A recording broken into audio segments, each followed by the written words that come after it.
Hello and welcome दोस्तों आज की इस वीडियो से हम अपना नया सब्जेक्ट स्टार्ट करने जा रहे हैं जिसका नाम है वेब टेक्नोलॉजी। और आज की इस वीडियो में हम स्टार्ट करने वाले हमारा वेब टेक्नोलॉजी का यूनिट नंबर 1 जिसका नाम है introduction to web technology. So without wasting any time तो इसे स्टार्ट करते हैं।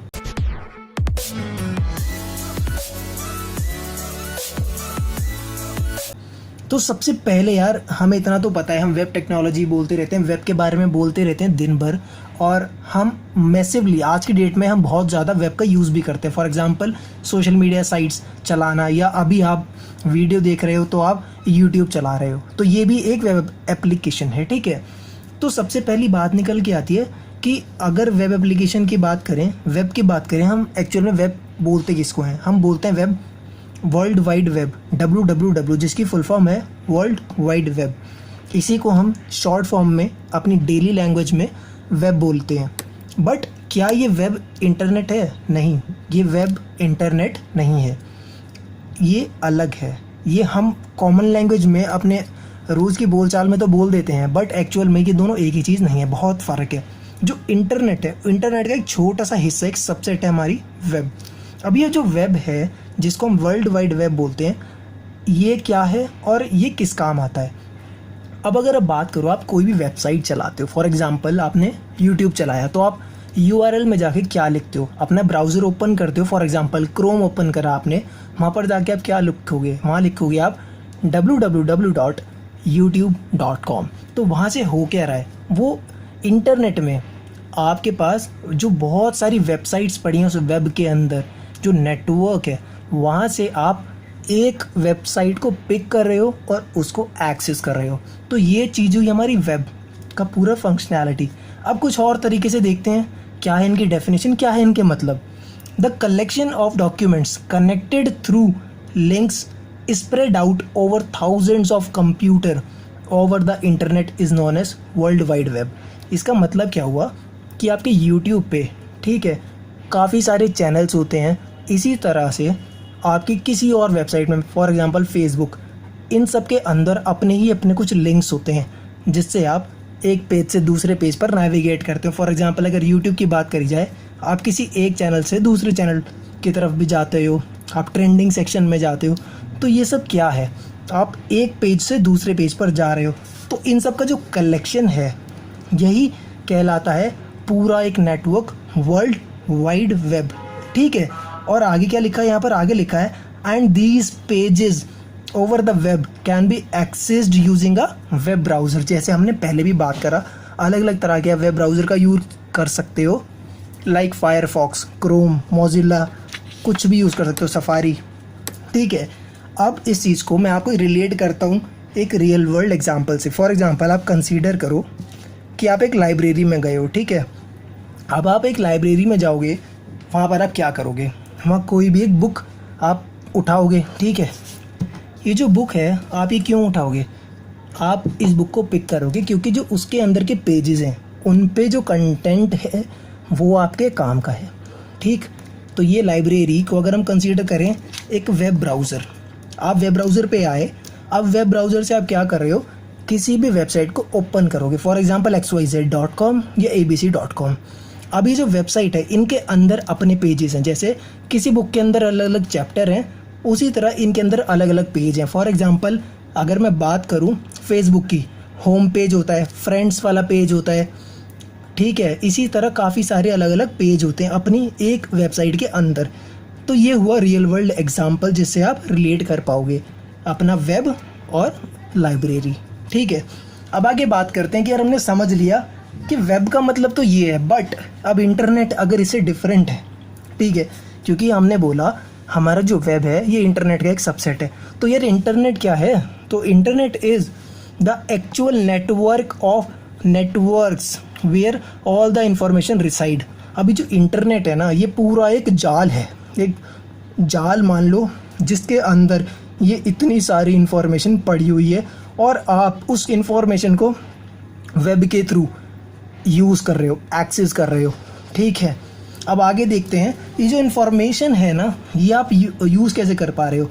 ये इधर से उधर ट्रांसफ़र कर रहे हैं, हम यूज़ कर रहे हैं, वो किस तरह से हो रहा है? फॉर एग्जांपल जो हम यूज़ कर रहे हैं प्रोटोकॉल, जो डेटा हम देखते हैं, जो पेज हम एक्सेस करते हैं, जो वेबसाइट हम एक्सेस कर पा रहे हैं, ये किस तरह से हमारे पास आती है, हम कैसे ये डेटा देख पा रहे हैं। तो यहाँ पर बात आई HTTP की, hyper text transfer protocol is the method use to transfer web pages to your computer. अब एक अगर आपने ध्यान दिया हो तो जब अपने क्रोम ब्राउज़र या किसी भी ब्राउज़र के URL में लिखोगे ना, तो वहाँ उससे पहले लिखा होता है HTTP या फिर HTTPS, उसके आगे हम / डाल के लिखते हैं www.youtube.com। तो वो जो HTTP होता है ना, उसका मतलब होता है हाइपर टेक्स्ट ट्रांसफ़र प्रोटोकॉल। इसकी ये तो फुल फॉर्म हो गया। इसका मतलब है कि किस तरह से सिक्योर्ड वे में आप वो डेटा रिसीव कर पाओगे अपने ब्राउज़र में और उसको एक्सेस कर पाओगे। HTTP का मतलब होता है हाइपर टेक्स्ट ट्रांसफ़र प्रोटोकॉल, और HTTPS का वहाँ पर मतलब होता है सिक्योर्ड। ये उससे थोड़ा ज़्यादा सिक्योर होता है HTTP के कंपैरिजन में। इसके आगे देखते हैं कि यार ये जो HTTP है, इसकी फुल फॉर्म पढ़ी हमने हाइपर टेक्स्ट ट्रांसफ़र प्रोटोकॉल। तो इसमें एक वर्ड निकल के आया प्रोटोकॉल। अब एक बात बताओ यार, प्रोटोकॉल का क्या मतलब होता है? अब यहाँ हम पढ़ेंगे प्रोटोकॉल का मतलब। अब देखो, आप डेली लाइफ में जो भी रूल्स एंड रेगुलेशंस कहीं पे भी रह के फॉलो करते हो, अपने कॉलेज में, स्कूल में, ऑफिस में, वो रूल्स हो गए, रेगुलेशंस हो गए। इसी तरह पे वेब में आप ओवर द इंटरनेट जो भी रूल्स एंड रेगुलेशंस फॉलो करोगे, जिससे आप जो अपनी इंफॉर्मेशन है सिक्योर्ड वे में एक्सेस करो और शेयर करोगे, तो वो जो सेट ऑफ रूल्स होते हैं जो हम ऑनलाइन फॉलो करते हैं, उनको बोला जाता है प्रोटोकॉल। फॉर एग्जांपल, अगर आप मेल करते हो तो वहाँ पर आप SMTP एक प्रोटोकॉल होती है, सिंपल मेल ट्रांसफ़र प्रोटोकॉल, जिसका हम यूज़ करते हैं। अब इसी तरह से अगर आप कोई फ़ाइल डाउनलोड करते हो तो आप यूज़ करते हो FTP प्रोटोकॉल का, फाइल ट्रांसफ़र प्रोटोकॉल। इसी तरह से अलग अलग कुछ प्रोटोकॉल्स होती हैं, जैसे UDP, TCP/IP, टेलनेट एक्सेट्रा, बहुत सारी होती हैं। अब आगे देखते हैं W3C, ये क्या चीज़ है?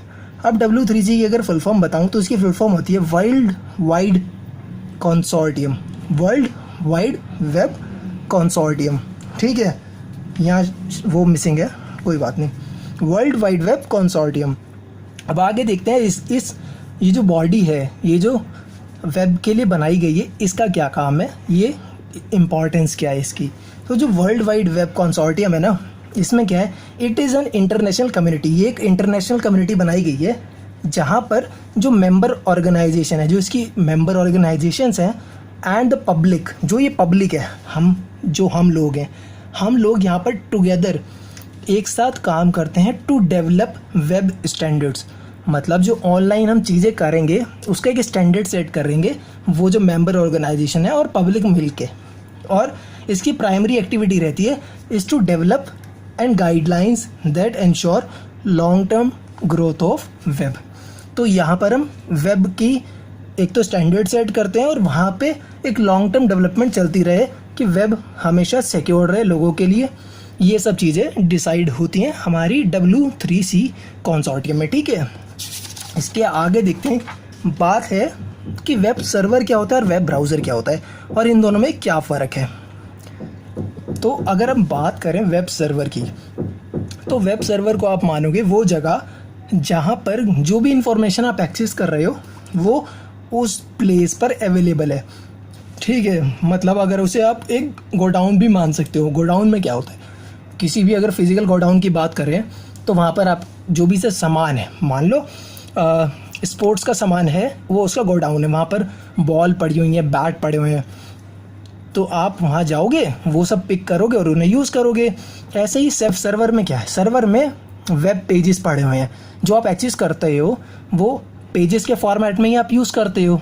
तो वहाँ पर क्या है, वहाँ कलेक्शन है वेब पेजेस का। तो वेब पेजेस क्या है, web pages are created using HTML syntax. जो वेब पेजेस होते हैं वो हम HTML लैंग्वेज, जो हमारी प्रोग्रामिंग लैंग्वेज है HTML वाली, उसको हम यूज़ करके वेब पेजेस को डिज़ाइन करते हैं। ठीक है, and these pages must be organised and stored at a central computer. उनको हम एक सेंट्रलाइज्ड प्लेस में डाल देते हैं जहाँ से अब हम लोग उसे एक्सेस करेंगे। और ये कहाँ पड़े हो गए, ये सेंट्रल सर्वर क्या कहलाया, ये वेब सर्वर हो गया आपका। So computers which store web pages in the form of directories and files and provide these files to be read are called server. Server भी एक कंप्यूटर ही होता है, ठीक है। अब हम जो यूज़ करेंगे हम कहलाएंगे क्लाइंट, और जहाँ से इंफॉर्मेशन हमारे पास आ रही है वो वाला कंप्यूटर कहलाएगा सर्वर, ठीक है। अब बात आ गई एग्जाम्पल क्या है। एग्जाम्पल है like internet information server, Netscape server, Apache web server, ठीक है। ये सब एग्जाम्पल हो गए सर्वर्स के। अब बात है ब्राउज़र। अब यार ब्राउज़र एक सिंपली हमारे लिए एक सॉफ्टवेयर है, एक टूल है, जिससे हम ये जो इन्फॉर्मेशन वेब सर्वर पे पड़ी हुई है वो हम एक्सेस करते हैं, ठीक है। So to access the information stored in the form of web pages users must connect to a web server. तो हमारा वेब ब्राउज़र क्या करता है, ये हमें हेल्प करता है कि हम वेब सर्वर से कनेक्ट करेंगे और वो इन्फॉर्मेशन को एक्सेस करेंगे, ठीक है। So the computer that offer the facility to read information, तो जो कंप्यूटर हमें मदद करते हैं कि हम वेब सर्वर से इंफॉर्मेशन रीड करें, stored in web pages are called web clients. अब वो जो कंप्यूटर सिस्टम है जो इंफॉर्मेशन एक्सेस कर रहे हैं, यूज़ कर रहे हैं, वो कहलाएंगे वेब क्लाइंट्स, और जहाँ से इंफॉर्मेशन आ रही है वो कहलाएंगे web server. So web clients run special software called browser that allow them to connect to appropriate server. Like अगर आप www.facebook.com यूज़ कर रहे हो तो उससे आपको कनेक्ट करेगा, ठीक है। देन वहाँ पर आप query to server for information to read, ठीक है।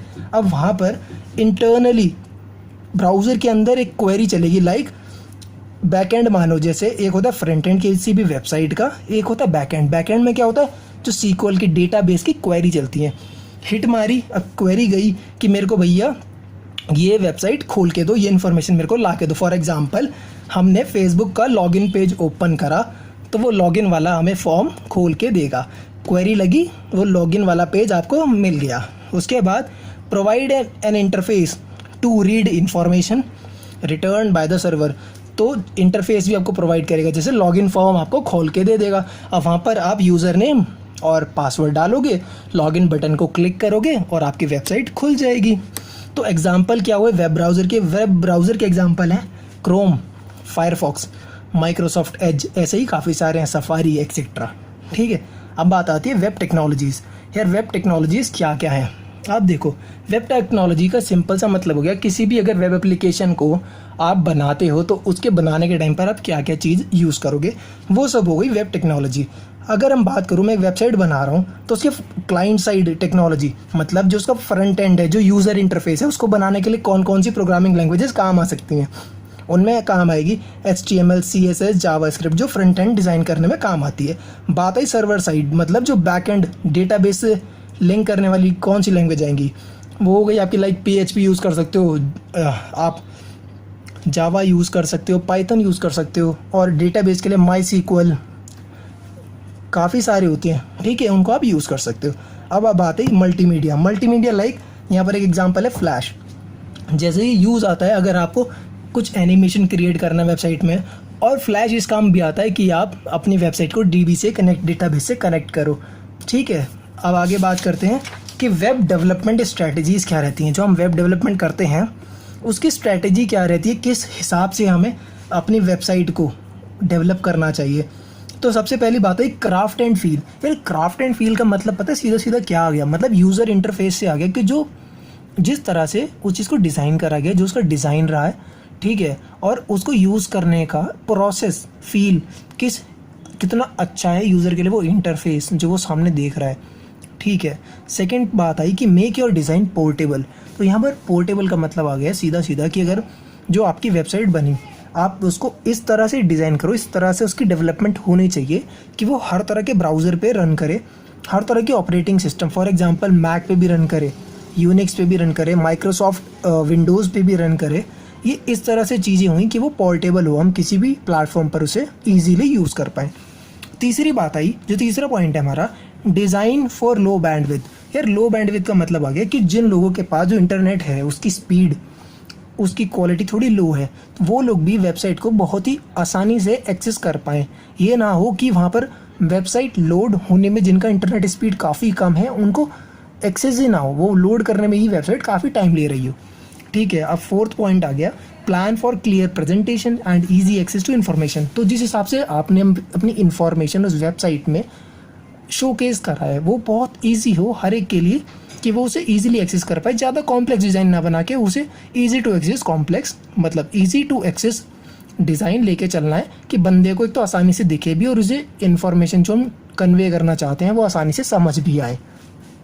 5th पॉइंट आ गया यहाँ पर, create smooth transition. Smooth transition से मतलब हो गया कि अगर आप अपने यूज़र को एक पेज से या फिर कहूँ मैं एक फंक्शनैलिटी से दूसरी फंक्शनैलिटी पे नेविगेट कराते हो तो वो भी बहुत एक ईजी प्रोसेस रहना चाहिए, ना कि एक कॉम्प्लेक्स। ठीक है, उसके लिए वो बिल्कुल नॉर्मल फ्लो चलना चाहिए। ये बात हुई हमारा कि वेब डेवलपमेंट स्ट्रैटेजी क्या रखनी चाहिए हमें अपनी एक वेब की एप्लीकेशन बनाते टाइम। अब लास्ट चीज़ है आज की हमारी वीडियो के लिए, वो है प्लगइन और कुकीज़। यार प्लगइन का क्या मतलब होता है और कुकीज़ का क्या मतलब होता है? तो प्लगइन से मतलब होता है कि यार प्लगइन एक एडिशनल फंक्शनैलिटी है जो आप अपने वेब ब्राउज़र में जैसे यूज़ कर सकते हो, थर्ड पार्टी चीज़ें।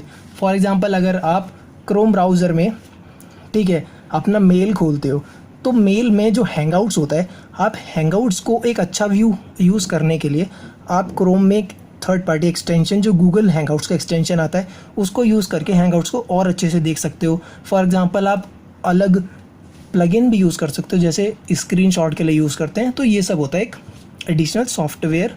ठीक है, अब आगे बात आई कुकीज़ की। यार कुकीज़ क्या है? कुकीज़ यार ना एक पीस ऑफ इंफॉर्मेशन है जो कि आपके वेब ब्राउज़र में कोई भी वेबसाइट स्टोर करती है, जिससे जैसे आपकी लॉगिन क्रेडेंशियल्स या यूज़र सेशन, जैसे अगर आपने अभी फेसबुक पर लॉगिन करा और आपने ब्राउज़र बंद कर दिया, उसके बाद जब आप अपना ब्राउज़र फिर से खोलोगे तो उस facebook.com को पता है कि किस बंदे ने थोड़ी देर पहले यहाँ लॉगिन करा था और वो आपसे फिर से लॉगिन ना कराते हुए आपका यूज़र एक्सपीरियंस मेंटेन करेंगे। आपकी एक इन्फॉर्मेशन जैसे यूज़र आईडी पासवर्ड स्टोर करा के रखेंगे कुकीज़ में, जो थोड़े टाइम तक हमारे कंप्यूटर्स में रहते हैं। वो उससे यूज़र एक्सपीरियंस इंक्रीज़ करते हैं, बार बार आपसे लॉगिन ना कराते हुए आपका एक सेशन मेंटेन रहेगा जिससे आपको वेबसाइट में ऑटोमेटिक लॉगिन मिल जाएगा। ये यूज़ होता है हमारा कुकीज़ का।